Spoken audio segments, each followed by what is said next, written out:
Well, welcome back to Crimson Chronicles for part two with Jeff and Gary Rutledge. And in our first episode, we talked about them growing up in Birmingham, both attending Banks High School, coming to Alabama after visits from Coach Bryant, and having grown up Alabama fans all their lives. For Jeff, it was a decision between Alabama and LSU, but chose Alabama in the end. And of course, both had great careers. We talked about their interactions with Coach Bryant, what he expected of them as players. We talked about a few of the games, talked about the transition to the wishbone.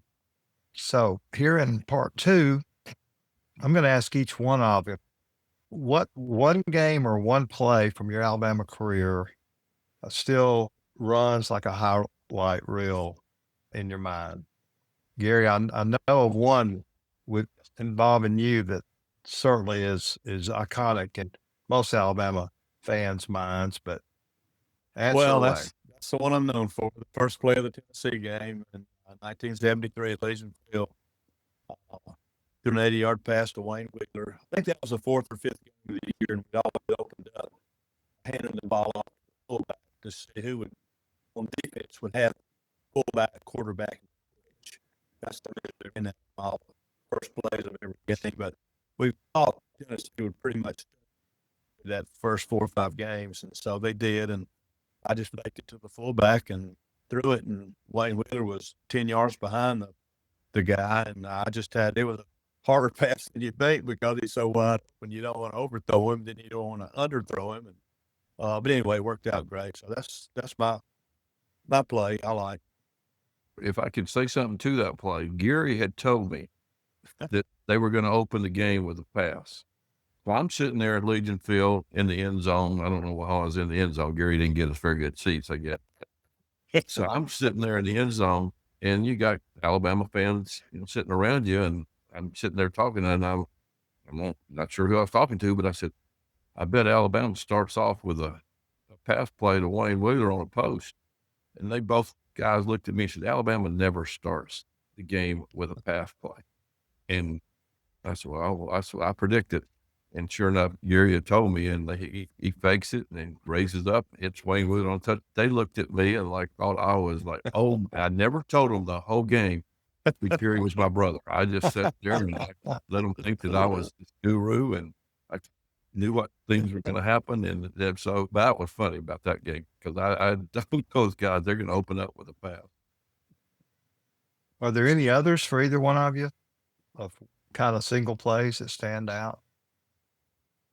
I'm not sure single plays. I remember the game probably, and was a game that, because I had gone in to tell Coach Bryant I was getting married, and that's back in the day when bowl games were on January 1st, and I got married January 7th. So I remember going in and telling Coach Bryant I was going to get married after the bowl game, and of course he said, you're going to do what? And I said, I'm planning on getting married the weekend after the Sugar Bowl.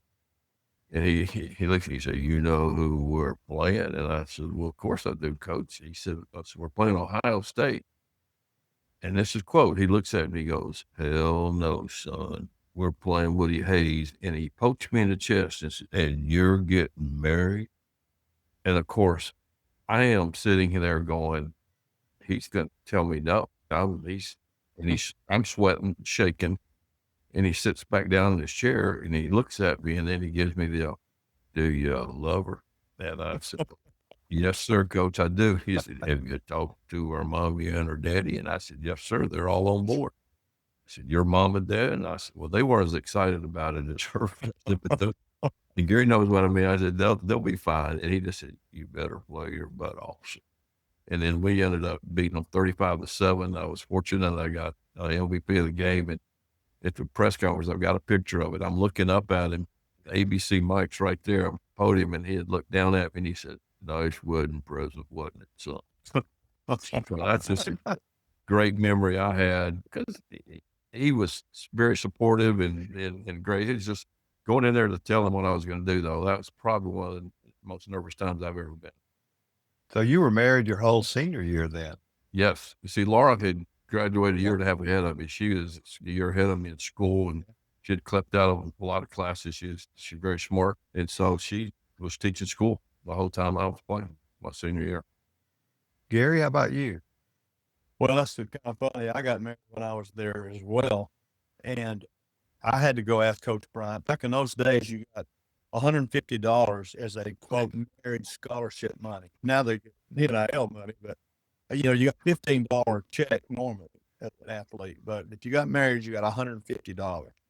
Well, I was going to get married in May, and I needed to plan for that fall. After that, how much money I was going to have to live on in Tuscaloosa. And so I can't remember, probably in February or so, I went to Coach Bryant and I said, Coach, I'm planning on getting married in May. And I was wondering if I could get the marriage scholarship when I return in the fall. Well, he looks at me and goes, let's see how you do during spring practice. So he throws in my face. I'm sure, Gary, what's $150? No, he puts it back on me to perform in spring practice and win the job. So I have the $150 come that fall in 1973. And luckily, I earned the starting position that spring and started that fall. So it worked out good. Of course, Kathy, my wife, takes credit for everything that went on that year, our national championship year in 73. She was married to come in. It inspired me. As well, she should, right?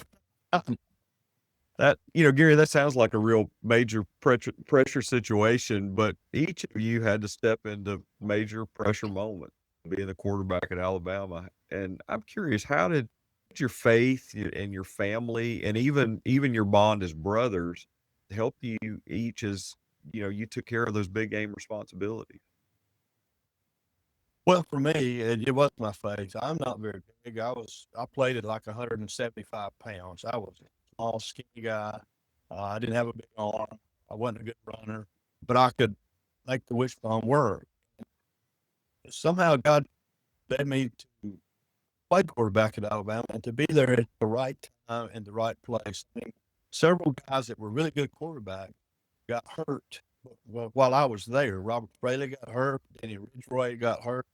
They were really good quarterbacks, and that I'm just saying that paved the way, but it helped, and I hated it for them, but I took advantage of that. And in my junior year, Richard Todd backed me up, and so both of us in '73 were a pretty good alternated quarterback, and but my faith, God saw me through all of that. Jeff can tell you that he was there with me every step of the way. I prayed so hard before every game. And thanked him afterward. And it was just, my faith got me through my dad in church.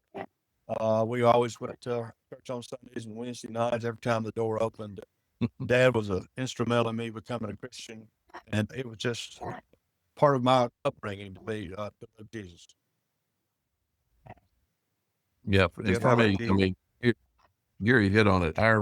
We were raised in a strong Christian home, and Dad made it very important to us that we were going to be there. The doors opened every Sunday. We were going to be there Wednesday night eating dinner, but that was something that I remember, that when we were at church every Sunday, if at all possible, and that's just the way we were raised. And then obviously, you go to college, and first thing you do is you get plugged into the FCA and with the Christian athletes that are on campus, and that are your teammates. And I was there with Keith Pugh. I'd never met Keith Pugh. Coach Gary White, who was instrumental in getting me to Alabama, said, Jeff, I think I got somebody I want you to room with. And I said, great. And I'd never met Keith. Keith had never met me. And we hit it off really well, and we roomed the whole time at college until I got married. And just a great guy. We called him Little Feller, was his nickname, Little Feller. And but we're in a Bible study there together at Bryant Hall with the Navigators. Terry Cook led our study, and it was just instrumental that Stemma came in and he got involved. And we just had a good group of Christian guys, Jay Vines. I mean, there was just a lot of good Christian guys on that football team, and that was big for us, and Coach White, Laura, was an athletic hostess, my wife, and they were allowed the females to come. It had something to do with the athletic part to FCA. and Coach White fixed us up. Little did I know it was sort of, I got to tell you this, sort of the planned deal. You got a letter as a freshman, and you got the A club record coming up, and you want to take a date to that. And I'm not dating anybody. I don't really know. So I'm asking Coach White, who should I ask? And he said, I've got somebody you need to ask, Laura Holmes. And I'm like, she wouldn't go with me. She's a year ahead of me in school. He said, oh no, I think she would. Little did I know, okay, Coach White and her had this plan. She had turned down like 2 other players asking her to go, saying, no, I'm already going with Jeff Rutledge. I hadn't even asked her yet. And so Coach White and her had this plan, and it ended up being a great date, and obviously led to our marriage. But I thought it was so funny of how that all came about, because Coach White was right in the middle of it, but FCA was huge, and that's where I met her at FCA meeting. Well, we had Gary on the first episode we did in August of 2024, talking about the transition between Ears Whitworth and Coach Bryant, because of course Gary was here as a manager and had Scooter Dias on as a player, and it kind of started our whole Crimson Chronicles podcast. And I love Gary, and he's a dear friend. Have lunch every week and see him at church on Sundays, but he's really a special guy. Y'all both played with legends of Alabama football. I mean, the 70s, man, it was loaded with all SEC, all Americans. And I know, Jeff, you mentioned your teammates, your FCA friends, the Keith Pughes and Stedmans and Robert Fraley's and Jay Vimeses. But who were some of the guys for both of you that made such big impacts on your careers? Jeff, go ahead.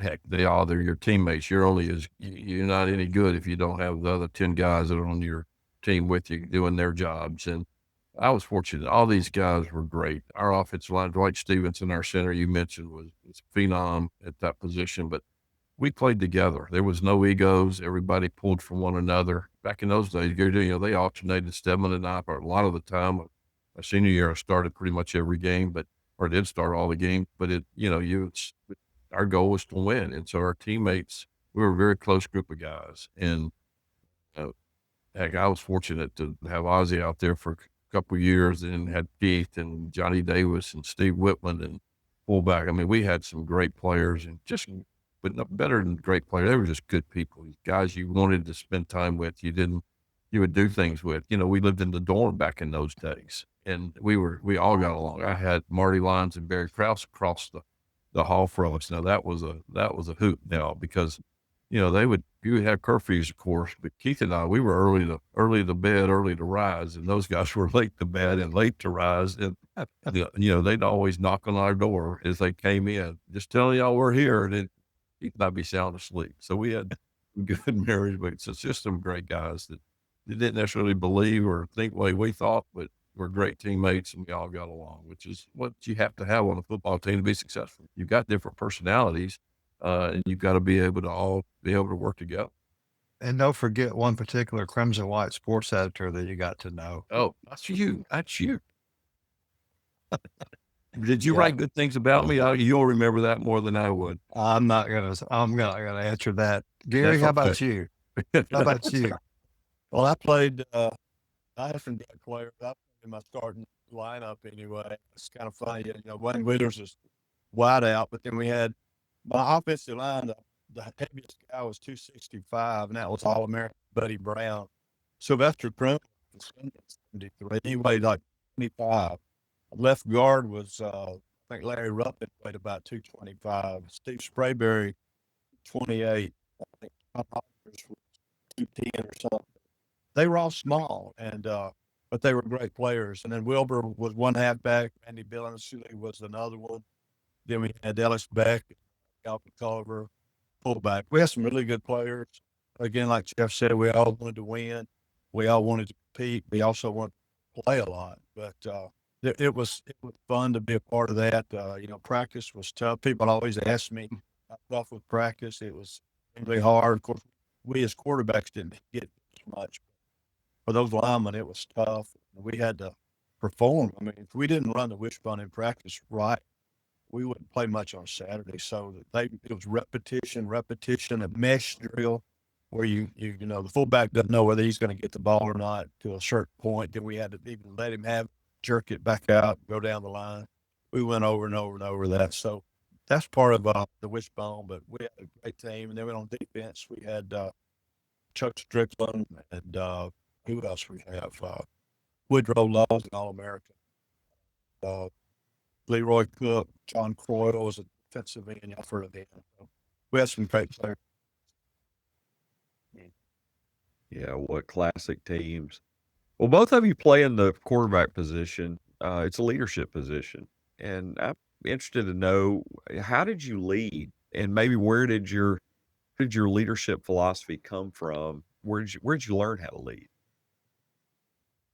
Well, that's a good question.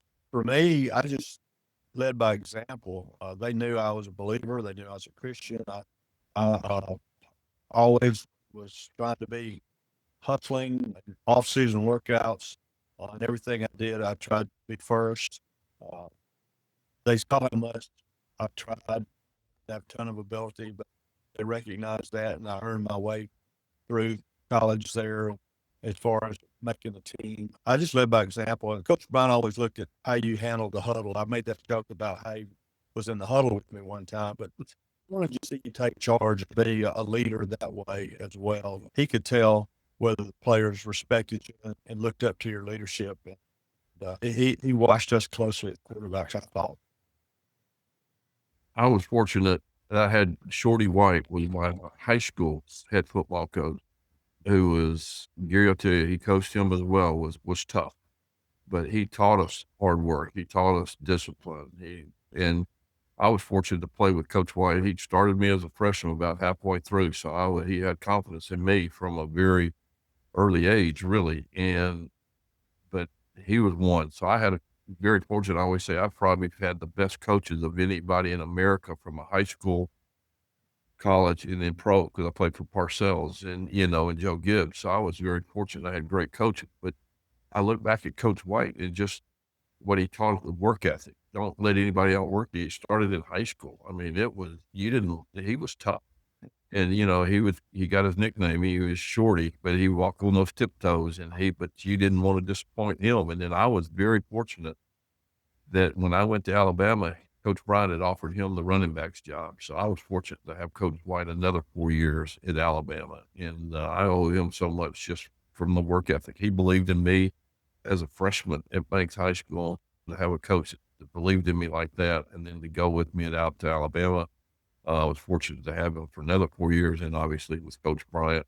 And you never wanted to disappoint your coaches. That's the way I felt, that I didn't want them to be able to look at me and say, hey, you're not giving me effort, or you're not studying, you're not doing the things that you can do. And so when I got into coaching, I had some great role models in front of me that I could learn from. Great answer. Well, Crimson Chronicles is powered by Yay Alabama, helping fans directly support Crimson Tide student athletes.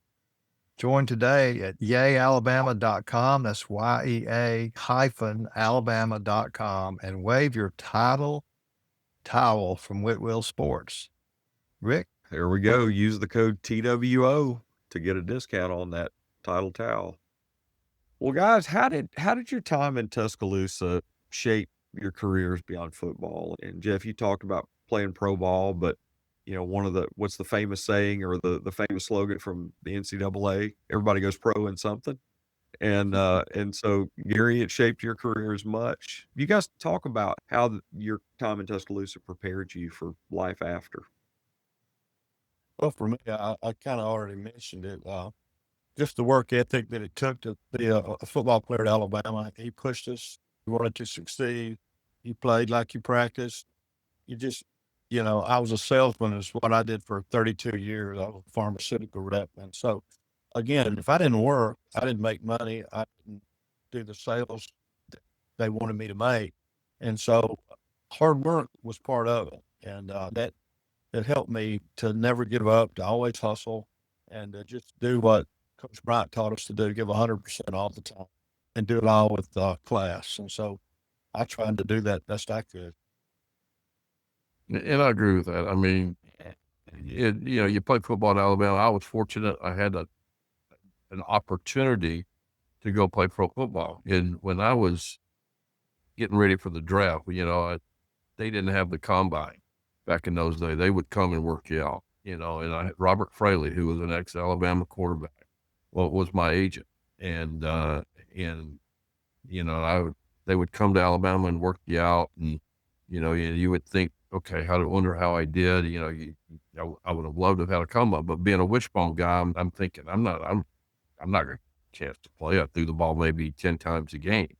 And then Ray Perkins, an ex-Alabama player, was a head coach of the Giants, and he comes to Tuscaloosa and works me out. I remember this like it was yesterday, and I thought I had a really good session with him.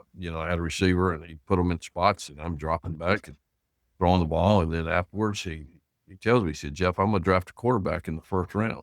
And he said, "I'm going to tell you right now, after your workout, it's either going to be you or it's going to be Phil Simms from Morehead State." And I'd never heard of Phil Simms from Morehead State. So I'm thinking at that point, well, if I'm not better than Phil Simms from Morehead State, come on.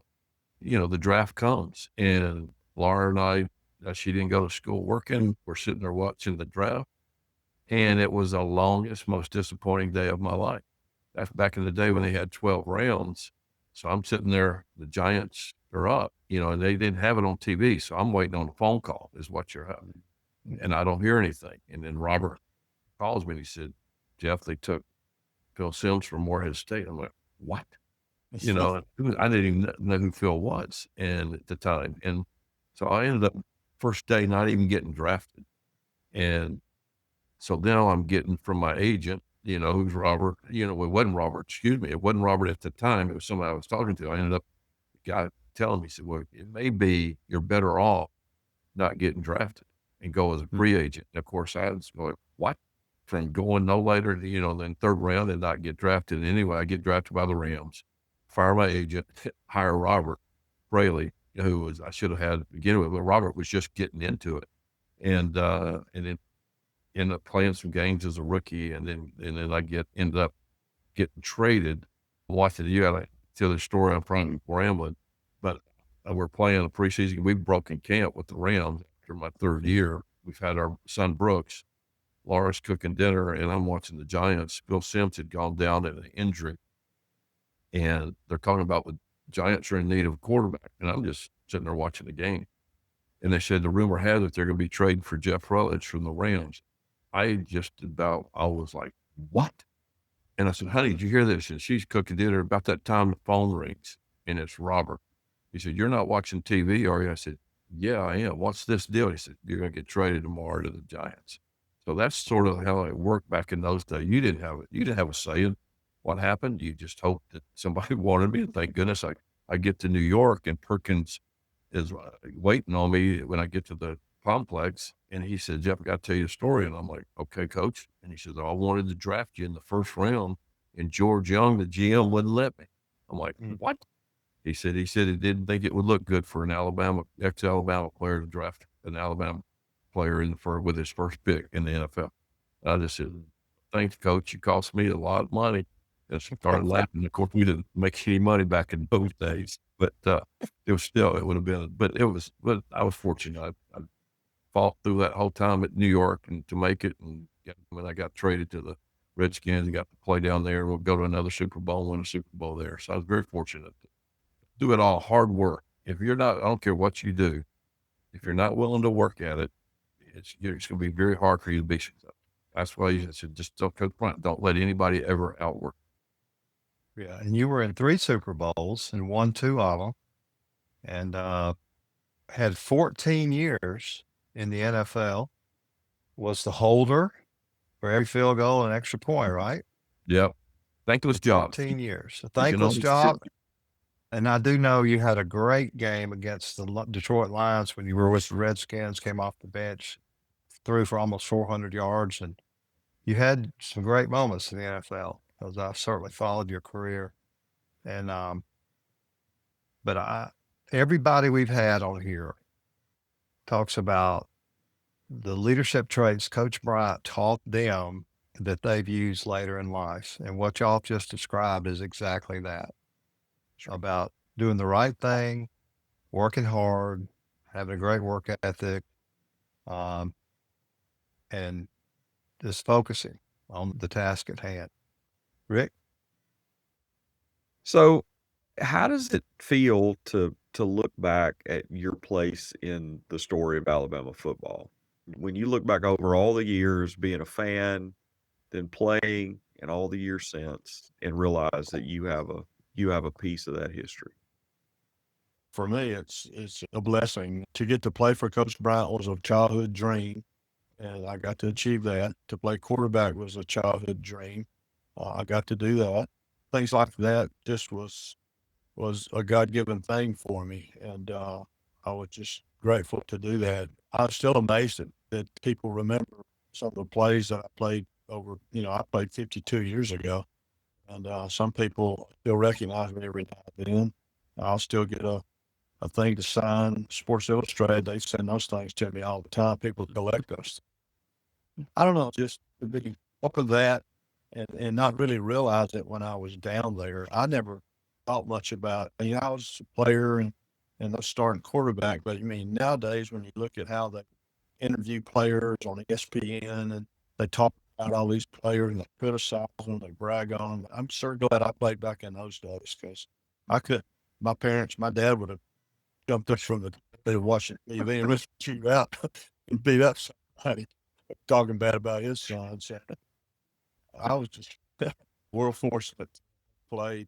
I only started 1 year. I backed Terry my sophomore year, and then my senior year I was hurt, and I'd already been redshirted, so I didn't get to play as a senior. So what I got to do was really an honor for me at what the limited time I got to play. Yeah, I'm the same way. I was going to Alabama was the work ethic that Coach Bryant insisted on.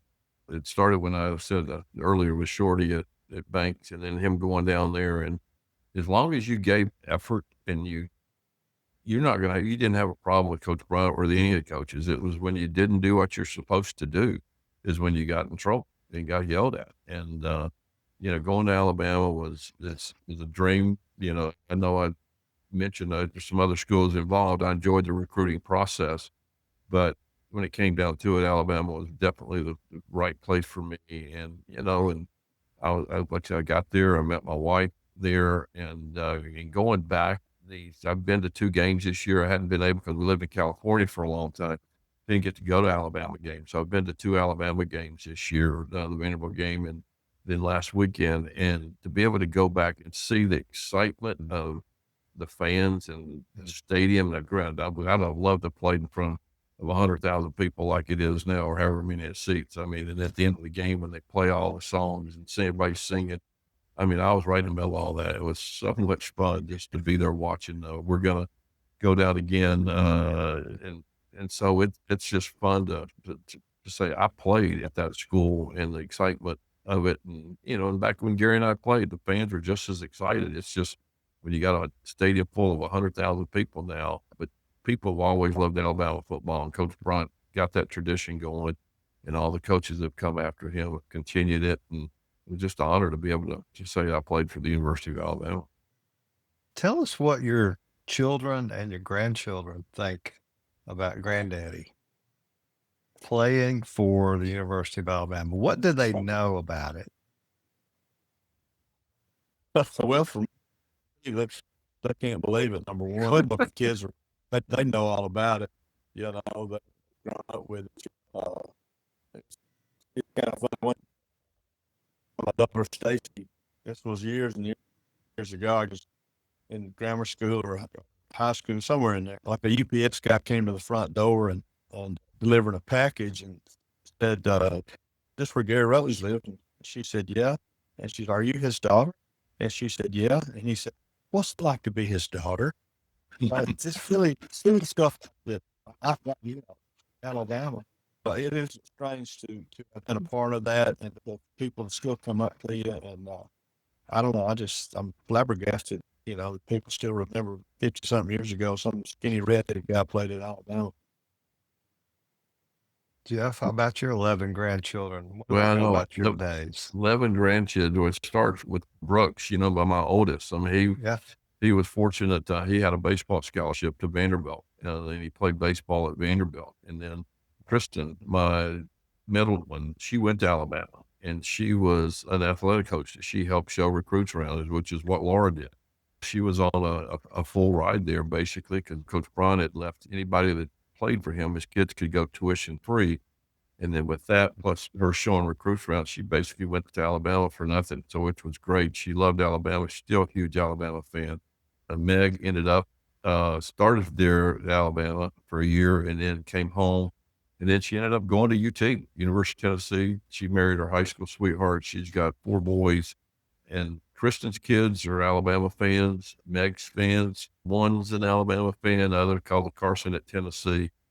And then Brooks is a diehard Alabama, with one being a big Georgia fan because Brooks's wife, the big Georgia fan. So, but it's fun, when we all get together and we'll be all together Thanksgiving when there's 21 of us together. It's a fun time, but very fortunate to just have great kids, grandkids, and they love sports. I mean, they all love sports. They will sit there and watch sports with you for hours. That's awesome. Well, guys, we're gonna have some fun now. We're gonna play a little speed round and just hit some real fast questions and just kind of your first reaction. So, between the two of you, who was a better player? Gary. Probably so. All right, let's judge that. Give me the best prank. Right. I pulled on. Did I pull on Jeff? Anybody, just anybody. Give us a good one. I don't know, to be honest with you. A prankster. I tell a lot of jokes, and He's got some bad jokes. and I'm here. But I tell jokes in Sunday school. I make the announcements in Sunday school, and so I started just doing dad jokes and silly jokes, and now they look forward to them. I know I've succeeded when they roll their eyes and go, "Oh my God!" I know that was a.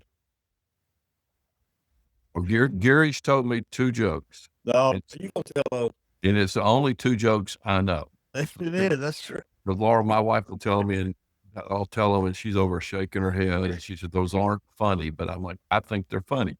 Okay. And don't think funny. He said, "Here's the one first. Is what did the fish say when it hit the wall?" Damn. I mean, okay. And then I say, "You're laughing. I like it." And then he said, "No, did you hear about the cross-eyed school teacher?"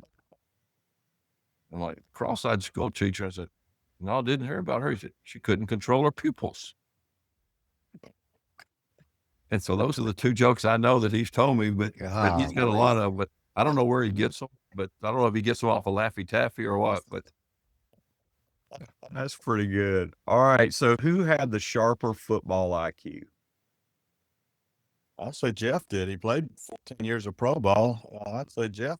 All the complicated offenses that run, read the defenses, and all of that. It had to be Jeff. Yeah. I tell you what, quick story. When I got right to Alabama, it was simple. I mean, it 56 letters and boom, you're out the door. You get into pro football, they changed the doggone game plan week in, week out. So you're learning almost like a new system. And Alabama, like you'd go, I don't even remember how we called a play at Alabama. I just remember it was 56 letters and you say the formation. And I remember having to learn a game plan: explode right, double right, spear, scat right, 85 dodge. And you're just like, and all that meant something. And I was like, good. But you'd have 50 of those in a course. So the learning all that was tough for me. And on the pro level, just learning how to get all that verbiage out. Yeah. That's incredible. So, who would take a loss harder? Who would take a what? Who would take a loss harder? Our dad. Our dad. Yeah. I took him okay, I guess. Because of the territory, but yeah. Dad, that's probably right about that. You didn't play her, so. This may be the most difficult question, and I may start an argument here. Who won the 1992 A-Day quarterback competition? I want to Gary hear Rut- this one. Gary Rutledge. If I remember correctly, Gary did. Yes, that's correct. All right. Yeah. I But wrote. like you used to tell me, I'll let you win. I'll let you win. But that wasn't the case. Trust me. We play each other. We didn't want to let the other one win. We were brothers. We loved each other, but we were very competitive. Yeah. Yeah, I remember that day. And matter of fact, when I wrote the book on the families of Alabama football, I wrote y'all's chapter. I think I devoted a whole page to the fact that Gary, washed up Gary, he's like 90 years old, going and whipping NFL little brother Jeff for the championship. Can we have a rematch? I remember Jeff was going for the bombs, and I was going for the sure things, a golf cart with a target that I knew I could hit. He was going for the big targets down there, and he kept missing them. I was just being consistent, making points, and that's the reason I won. I couldn't go to Sparks him or use him, but I was just trying to score points. That's the way I. All right, I got a question for y'all. The most quotable Coach Bryant line or advice that he gave each of you. The one I say all the time, and you hear this, Coach Bryant didn't like you getting in a personal foul on the football field. You get in a shoving match, he's going to yank you out. But he always used to say, at least when I was there, and I say it all the time when I speak to kids and people, it takes more of a man to walk away from a fight than it does to stand there and fight. And he said, and the right thing I loved about what Coach Bryant would say, he would say that in meetings. And then he said, okay, let's take yourself out on a Friday night. You're in a crowd, the stuff that's going on, it shouldn't be going on, and you shouldn't be there. It takes more of a man to walk away from that than it does to stand there and get involved in it. So it was two-way, once on the football field and also, out when you're just in everyday life. And so I say that all the time to kids when I was coaching and my grandkids. I mean, it's, life's about decisions, and obviously I've made some poor decisions in my lifetime, and it's just, it's stuff you just got to continue to face and know it takes more of a man to walk away from that kind of stuff. Gary? For me, Coach Bryant, the one I think about most is you always say, have poise and confidence. That is life in general with sales. I've told my grandson that I play tennis a lot. You can lose your temper in a lot of different ways. And I try, especially with red hair, I've got a temper. And I try to tone it down, show poise, show class, and have confidence in what you're doing. Play a lot of competitive tennis, and you gotta have confidence in yourself. If you can't use your confidence, and so I try to go by that. And I told my grandson that he plays football and some things over the years. Just have your confidence, and when you do have confidence, have poise, winning and losing, keeping your class. And then one other thing, and I say this all the time, and my wife and I, we watching football game. Coach Bryant didn't like you to show a lot of celebration. He just wanted you score, you hand the ball back to the official. He said, act like you've been there before. Now, and I wish, it drives me crazy when people score and it's all about them. They do their dance, they look they make faces. That drives me crazy. I just act like you've been there before.